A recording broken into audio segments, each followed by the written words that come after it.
All right, it's that time again. Time for another Sunday video. On that note, I say we kick it off with the 72-hour bag. So let's get started.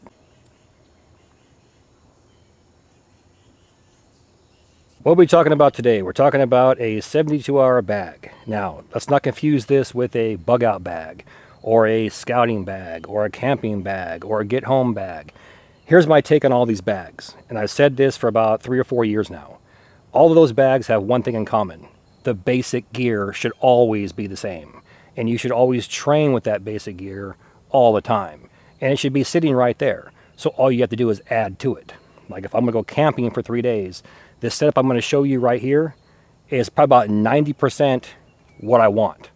Now if I'm going to add fishing to that, I might want to add some fishing gear, extra line, lures, hooks, a fishing pole, things like that. If I'm going to go out and bushcraft for the weekend, I might want to add a carving kit to this. If it's a bug out bag, I might want to add some ammo, some radios, extra batteries, things like that, ways to signal. So you can just build the kit off of these basic ideas. But the one thing I've not shown in my videos ever is a basic camping 72-hour bag that can be turned into any one of the things I actually mentioned.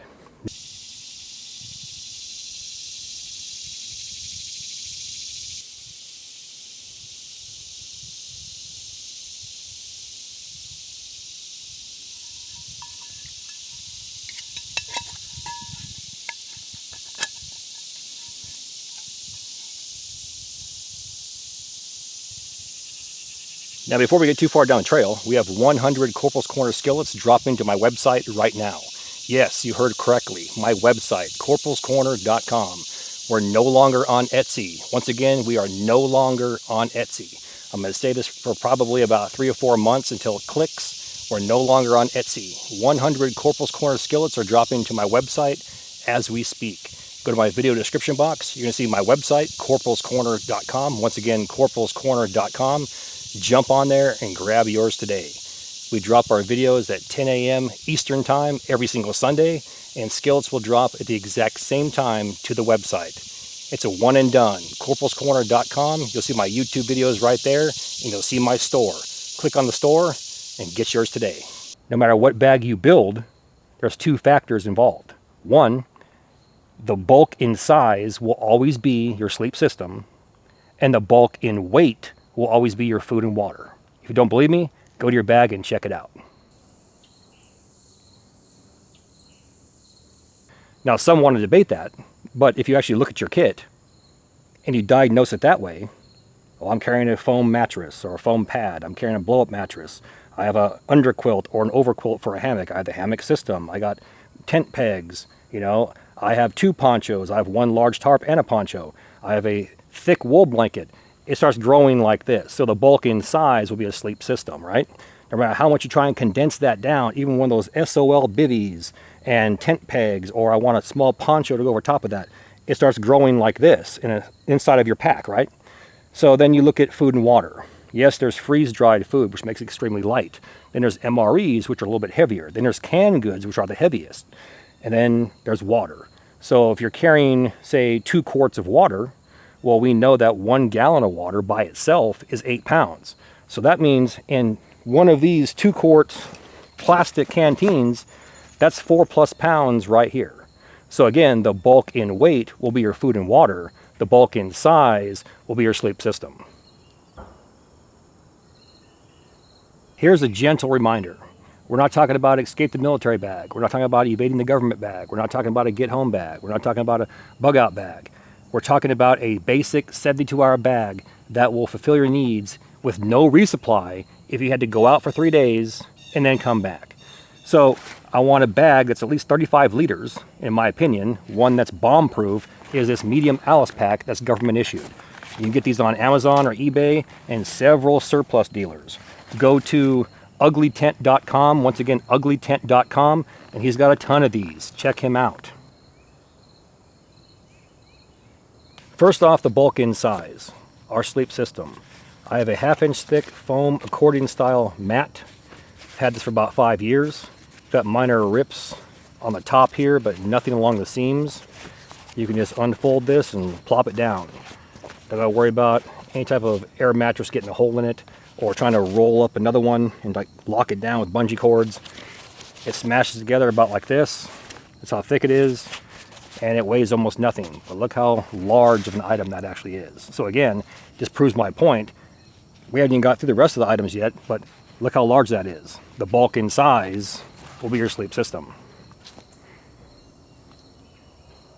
This is basically a military poncho on steroids. It has a built-in pillow, has a flap where you can slide an air mattress inside. You can stuff leaves or dead debris or grass inside there to create a mattress. You can put an accordion style mattress in there. You can put a roll-up pad inside there. And the list goes on and on. It also attaches to a poncho and will create an actual outer shell to block the wind and elements. So something like this for this time of the year where it gets cool at night, but combined with a fire, you'll be good. Late spring, all through the summer and fall, first time every time. Something like this. Lightweight once again, but look at that size. Next, some type of poncho or tarp. Those that watch my channel, I'm all about ponchos. I'll carry two at some point. One in my backpack and one in my harness. This right here I can convert into any type of shelter configuration that I can with a tarp. I can also wear this. Now this does crunch down into a softball size, but again, that's going to take up some room. Now along with that, I want a minimum of 4 tent stakes. Now someone's going to say, well, I can carve them in the woods. You can carve them in the woods. But if it's dumping rain, are you going to sit under a tree and start carving away? Or do you want to get that shelter up in a minute or less? Minimum 4, stake it out, you're in business.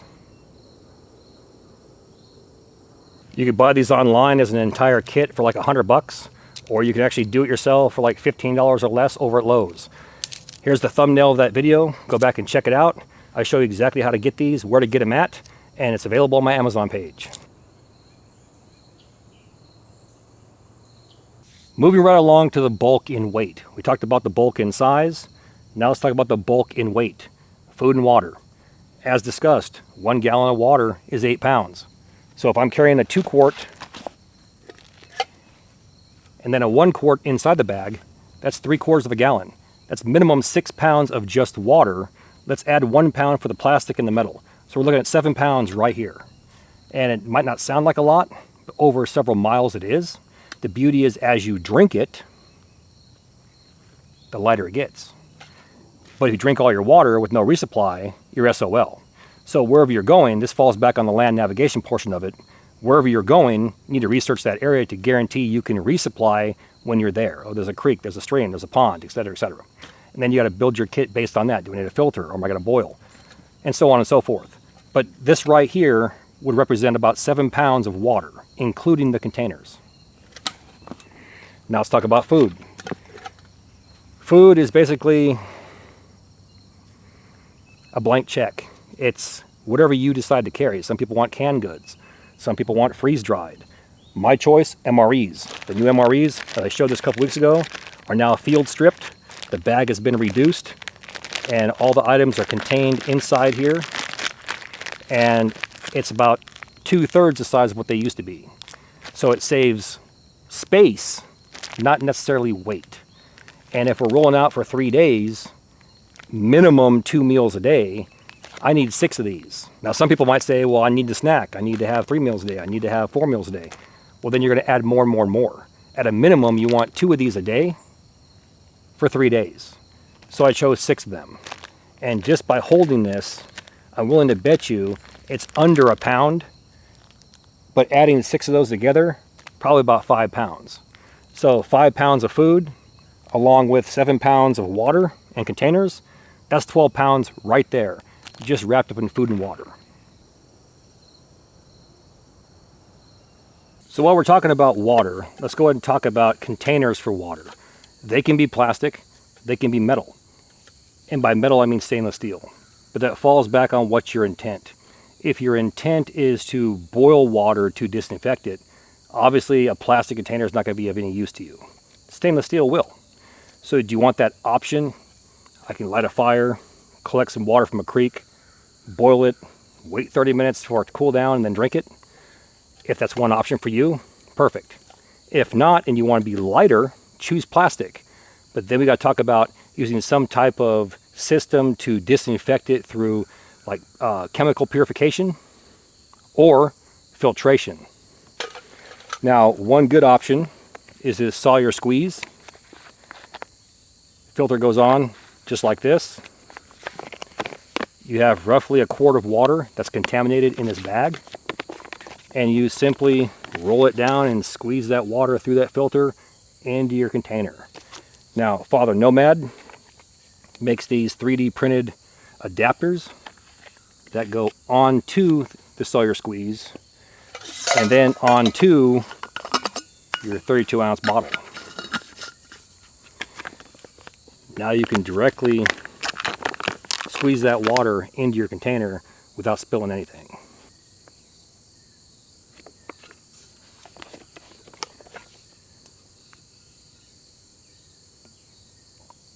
And the link to Father Nomad's adapters will be in my video description box. Click on it, check him out, tell him I sent you. And now we're going to do the third bulky item, and that's going to be clothing. Whatever clothing you think you're going to wear for the next 3 days. Do you want extra underwear? Do you want extra socks, extra shirts? Do you sleep in shorts? Do you sleep naked? You know, you want some way to clean your body as well, meaning hygiene. So in my opinion, that's the order of bulk. Third is going to be clothing and hygiene. Now, 3 days, I have 1 pair of socks on right now. I'll be out 2 more days. 1, 2, 3. I want 3 pairs of socks. So I have 2 extra ones right here. Along with that, I'll bring 1 extra shirt. I might wear 1 shirt for 2 days, or rotate them out, sun wash one, maybe wash one in the creek, hang it out to dry. But I want a secondary shirt at a minimum. Now, the evenings are getting cooler. You want some type of outerwear. If you're in a windy area or it's a possibility of rain, you might want some type of windbreaker or rain jacket or rain coat in addition to your poncho. For me, I'm going to bring a hoodie. It's hoodie season. Now, this one here is a version of the Corporals Corner logoed hoodies from a 1.5 years ago. However, this one here has the embroidered logo. Check it out. Now, these can be found on my website, corporalscorner.com. Once again, corporalscorner.com. That link is in my video description box. We have them in OD green and gray. Now, the beauty of a hoodie is it's twofold. 1, I can wear it. Or 2, if it's still warm outside or I'm warm enough with a poncho liner or light sleeping bag, I can roll this up and place it into that hood. And now I have a makeshift pillow in the woods. It didn't cost me $29.99. And it's logoed as well.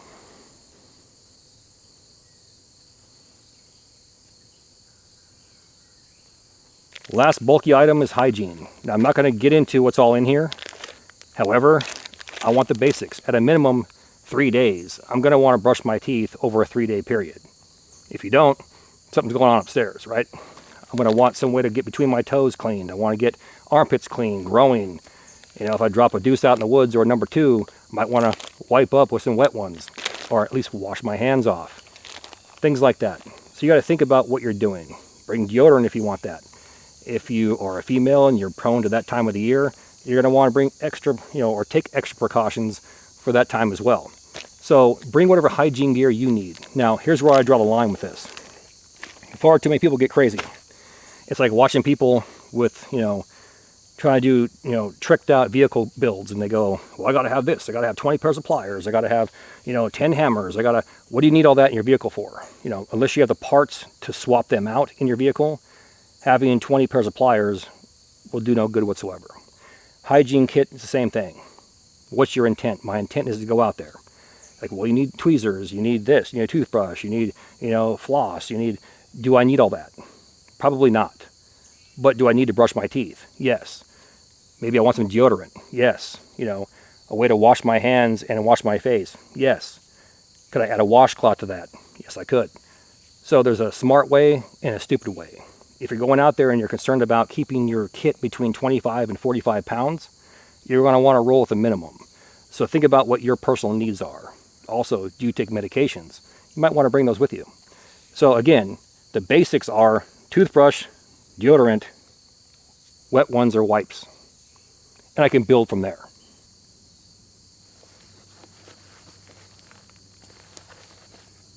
Moving right along, we just talked about hygiene, so let's talk about medical. Now, for years I never carried a medical kit because I found them inferior. They would have one good thing in it and 10 bad things, meaning it's a box of Band-Aids. And the argument can be made, well, you might get infected. A lot of things might happen to you. But from my vast experience being in the military, being all over third world countries over several years, vacationing to third world countries, being out in the woods all the time, weekly. Have I gotten splinters? Yes. Have I got cuts? Yes. Have I got scrapes? Yes. Have I immediately dropped everything and started spraying iodine everywhere and putting Barbie Band-Aids on? And I have not. Now some could say, well, you're lucky. Well, maybe I am. But the reality is, if I'm going out for 3 days and I know that I'm within 1 mile to 2 miles, I'm most likely going to be able to get help because I won't be doing anything out there that's going to cause me lacerations to where I'm dead. I'm not operating chainsaws where I can cut my leg off or cut into my thigh, or I won't be doing anything out there that's, in my opinion, where death is holding my hand. Now, let's say I was 10 miles out, 20 miles out. You might want to be self-contained and have the medical know-how, and that's the key factor. What you carry with you and your actual abilities are two different things. I can carry everything in the kitchen sink and have no idea how to suture and play pretend like I know how and cause more damage and still die, right? So whatever you carry, you need the knowledge as well. And that's what I was talking about earlier about, people that want to carry 20 pairs of pliers and they want to carry bolt cutters and they want to carry wire cutters and fencing pliers and they want to do all this stuff, but they've never done any of that stuff. So it's like, why do you carry that? It's all for show, right? So it's like, put the money where the mouth is, get the training, get schooled up, understand the hows and whys, and then carry a kit based on that. And that's where I think there's several, faults in this whole entire organization and outdoor, activities. But the major one is the knowledge. If you can't suture, a suture kit does you no good. Make sense? So carry something that you can use that's contained, where you actually have the skill, open the thing up, go through it, learn how to apply a tourniquet, learn the right way to do things, restore the breathing, stop the bleeding, things like that. Learn all those things, and then carry a kit based on your knowledge. Now this next item is some type of stove. Now I covered this 2 weeks ago, and I showed a can of sterno. And the whole intent of that sterno was to heat water, not necessarily boil water, but heat it to where it's hot enough to actually mix instant coffee that came with the MRE that I chose. Again, the one downside to MREs nowadays is there's no way to heat up the water for the instant coffee. It makes 0 sense. And I honestly wish they'd figure something out, because in my opinion, they could include some type of new fire starter to use in combination with their stove to heat the water the same way sterno does. And it could be some small little cube like this that could be placed into an MRE that you could just take a match, light it, put that stove over it, get that water nice and warm, and then add your instant coffee. Why give me instant coffee if I can't heat the water? It makes 0 sense. I have 6 MREs and no way to heat water other than a campfire. Let's say it's too hot for a campfire, or it's dumping rain. I want some way to actually heat that water up so I can enjoy my coffee. So at a minimum, I want some type of either stove system with butane or a can of sterno.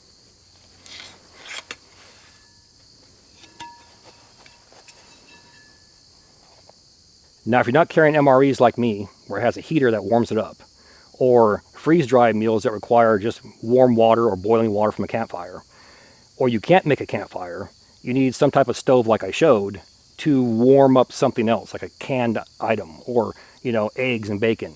But most importantly, you got to cook that stuff inside of some type of system, right? A skillet, pot, pan, something. So we showed this earlier. This is the Corporals Corner hybrid skillet. The handle comes off, space saver from hell. Clip it on, locks in place, not going anywhere. Along with that, we have the Corporals Corner skillet bag. It's got 2 flaps on the inside one for the skillet, one for a 6x12 grill, and full-size spatula.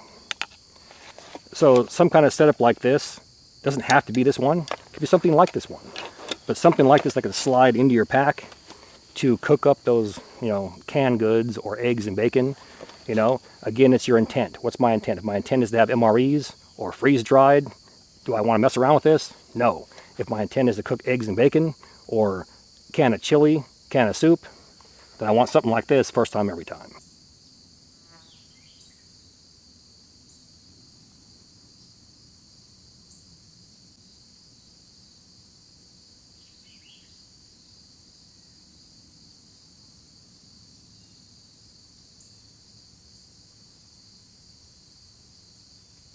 This first one right here I showed several weeks ago, and they're now currently back in stock.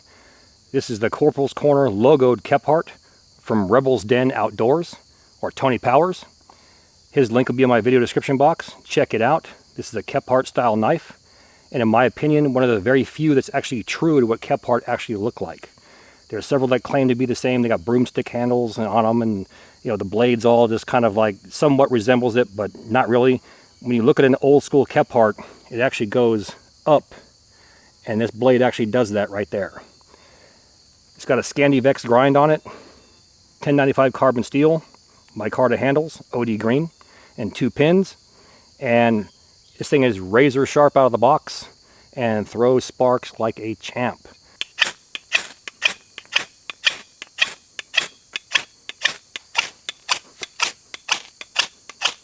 And the entire point of all this is you want a good full tang knife where the blade passes all the way through that handle. We showed a pocket knife 2 weeks ago, and I mentioned that we would talk about the full tang knives in the future. Well, here we are. And once again, these are back in stock at Rebel's Den, and that link is in my video description box. Check him out. Tell him I sent you. Now, in addition to that, you have 2 choices, or carry both. If it's a matter of weight, I'm going to choose one, and it's going to be the lesser of the weight. An axe or a saw. If my intent is to camp for 3 days, which is what this bag is, a 72-hour bag, I can saw cut wood 1/3 to halfway through and break it off. No swinging an axe around out there all day. Now, there's a time and a place for an axe. I'm all for that, and I've shown it in several videos. Something like this, a Baco Laplander, or even a silky saw, will be perfect for you.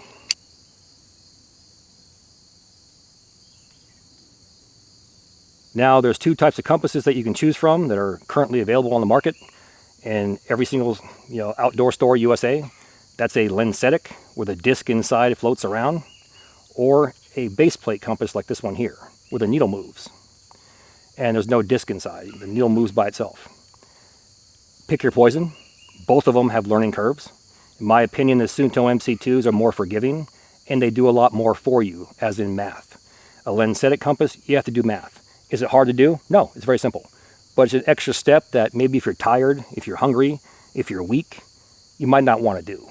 Or simply if you don't trust yourself, you might not want to do that. So invest in a good base plate compass. This is the Suunto MC2. Silvas are good as well. Just research, whatever compass you want to look at. Look at the specs, find one, order one, get it, read the pamphlet, watch a few videos, take a class, and go from there. And this, in my opinion, ranks up there with a suture kit. If you have no idea how to suture, is it going to do you any good? No, it won't. If you have no idea how to use a compass, you have no idea that the bezel ring turns, you have no idea what these tick marks are, the indicators, you have no idea how to hold it properly, or what the mirror is supposed to actually even do. If you know none of that, is this going to help you in the woods? Probably not. The main purpose of a compass is to walk a straight line. And if you don't know how to walk that straight line, or how to actually shoot that straight line, you're never going to walk that straight line. So get training with a compass. Next, ranger beads or pacing beads. You want to keep track of distance as you walk. I want to walk 500 or 600 meters, or 1,000 meters, or 1,800 meters, or 100 meters, or 100 yards. I want to walk that. I want to know how far I walked. You got your pace count. When you reach 100, you simply drop a bead. 200, drop a bead. 300, drop a bead, etc., etc. These go hand in hand with compasses, and they require training. So simply watch a video or take a class. Moving right along here, and if you notice our theme, we went from bulk in size to weight, and then the third on the list, and now we're kind of like all over the map. I'm just grabbing stuff and we're talking about it. I'm going to show these together though, and the reason why is because I have a headlamp with rechargeable batteries. If I'm not bringing spare batteries, I need a way to recharge batteries, and that's where a power bank comes into play. This one right here is the MH8 lead lenser. I've had this for several years. I've shown this to you, talked about it several times. You have the option of recharging the batteries with their charger that plugs in right here. It's magnetic. Or AAA batteries. So pick your poison. Either bring some way to charge it or bring extra batteries or both. Again, you add the weight according to what your intent is. I intend to be out here. I'm doing night stuff out here. I'm doing night movements. I'm doing night tasks. I want to use my batteries a lot. I'm going to bring a lot of extra batteries. Or I'm going to bring a power bank and charge this thing 20 times. So, power banks. Pick one that works for you. Pick one pick one that you can afford. Therefore, it will work for you. See how that works? It's like, well, I want the most expensive one. It will work for me, but I can't afford it. Right, but so pick one within your budget. This one here gives you a solar charging option. It does work, but it takes days to fully charge this thing. But it's an option, you know. Charging this and using it for something like that, probably 20 or 30 times at least. If you're charging laptops and phones and things like that, you know, it might be 7 or 8. But it is what it is. In my opinion, get one. The light on the back is an option I don't care about. But at least with 2 charging ports on it, so you can at least charge a flashlight, headlamp, and your phone. Makes sense? And it's there when you need it. Again, you're adding weight. So pick one that's cost effective, that will work with your budget, that will work for you, and do exactly what you want it to do. First one is 1-inch roll of duct tape. This is Gorilla brand duct tape. And honestly, the reason why I have Gorilla brand duct tape is because they don't make a 1-inch roll of regular duct tape. If they did, and it was at a store, I'd buy it. Because I've seen zero benefit of this. This was hyped for years, and I used it for years. But putting it on plastic stuff or plastic bags, it peels right off. I put it on a tarp or tent, it peels right off. If it's cold outside or rainy, it peels right off. So there's not really any benefit, in my opinion, other than having something small and condensed, you know, that I could peel off and actually roll up and light on fire and use as a flame extender. And that's honestly what I carry it for. And there's the infamous, you know, well, you can get cancer. I can get cancer, and I could get cancer, but I'm not going to die tonight. So if I can light this on fire and it will burn for 2 or 3 minutes and help, you know, dry out marginal tinder and actually get it going, and I live, that's a win. Next item, number 36 bank line. I have approximately, I want to say about 200 feet of this on here. Somewhere, I've used some of it, maybe about 180 feet, somewhere in there, on this spool tool. It's got a razor blade right here at the top. I can pull off what I need and simply cut it. It's a space saver. Instead of carrying that, you know, 100-foot roll, it's wrapped on here. It's also got a carrier on the side for a mini Bic lighter. Bic lighter's in my pocket. I don't want to show the same gear that I showed 2 weeks ago, so I'm going to keep the Bic lighter in my pocket. I have a ferro rod over here. I'm going to actually use that for my pack. That way I have 2 ways to start a fire. But you can put a mini Bic lighter in here as well. And it's, again, small and contained. Toss it into the backpack and it's there when you need it. So we got our ferro rod, our ferrocerium rod. We have our Corporals Corner logoed Kephart from Rebel's Den Outdoors. We have that sharp 90-degree spine on the back.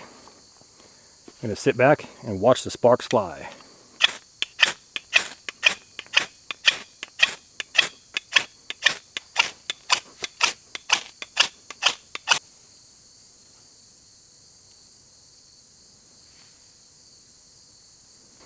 We have a 3x3 shemagh. This could be a 2x2 or even a 3x3 cotton bandana as well.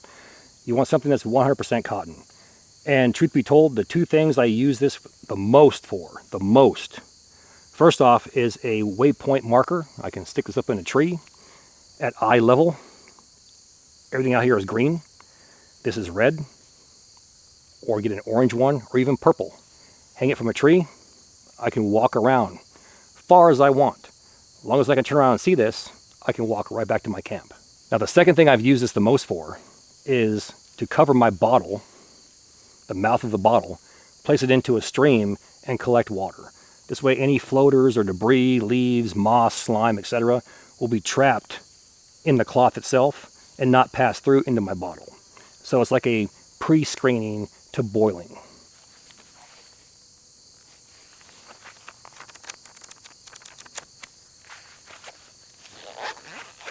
Last thing, and honestly, if you think about it, it should be considered one of the more important items. And a lot of times it gets left behind. People forget pens and pencils or note-taking gear, or it gets a bad rap. People are like, well, I don't do journals. I'm not taking a diary. Right, and most people don't. But when you stop and think about stuff, if you're actually, for me, I'm a business owner, and I currently have 2 businesses. So ideas just pop in my mind. Hey, I should call so-and-so, or hey, let me get a hold of them and see if they want to partner up, or oh man, I want to change this design real quick. And if I don't get that out of my head in a minute or 2, it goes away. So in that alone, oh, I forgot to call so-and-so, you can jot that down real quick. Not to mention, you're in the woods, oh, I found these mushrooms over by these trees.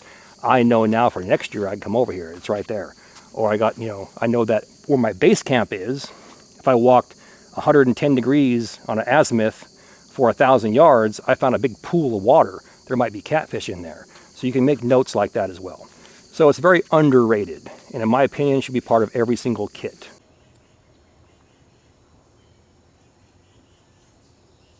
Now the main purpose of this video, once again, was to show you what a basic 3-day kit can be, or could be.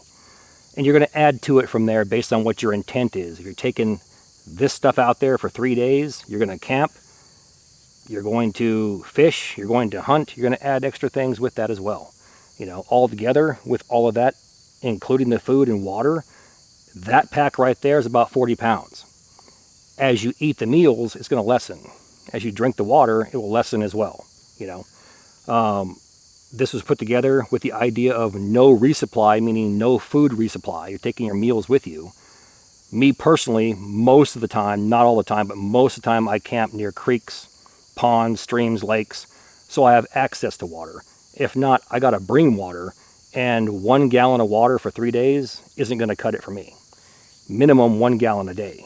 So you need some type of resupply, whether that be rainwater or, muddy pond water, etc., etc. So that all needs to be factored in as well. Now, again, the bulk of every single kit in size is going to be your sleep system. The bulk in weight is going to be food and water. And then a nice runner-up for 3rd place is going to end up being, or even tied for 2nd, maybe. But I'm thinking 3rd place is going to be whatever extra clothes and hygiene gear that you bring to account for X amount of days that you're going to be out there. So keep all that in mind. Again, it is what it is. If you're bringing guns and ammo, you're going to just keep adding to it. And next thing you know, it could be 50 pounds. So again, and how are you going to get there? Are you walking? You getting dropped off? You're taking a side-by-side? Taking a horse? How's it going to work? And then you got to feed the horse, right? So take all that into consideration.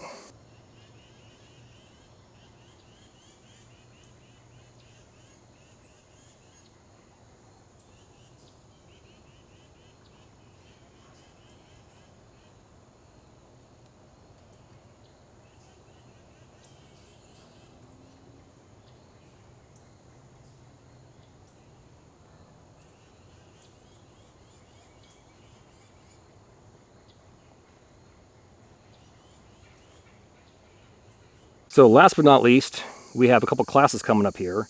I said I was going to get that land nav class done this week. I couldn't because I had a lot of things going on, but I'm going to post that next week for the month of November. We currently have a copper casting class. We're going to make a copper axe like Ötzi the Iceman from 5,000 years ago. And we're going to do all of that. We're going to get the wood off the landscape. We're going to carve it out. We're going to set it in there with pine pitch glue. We're going to make pine pitch glue, and we're going to wrap it all up with sinew.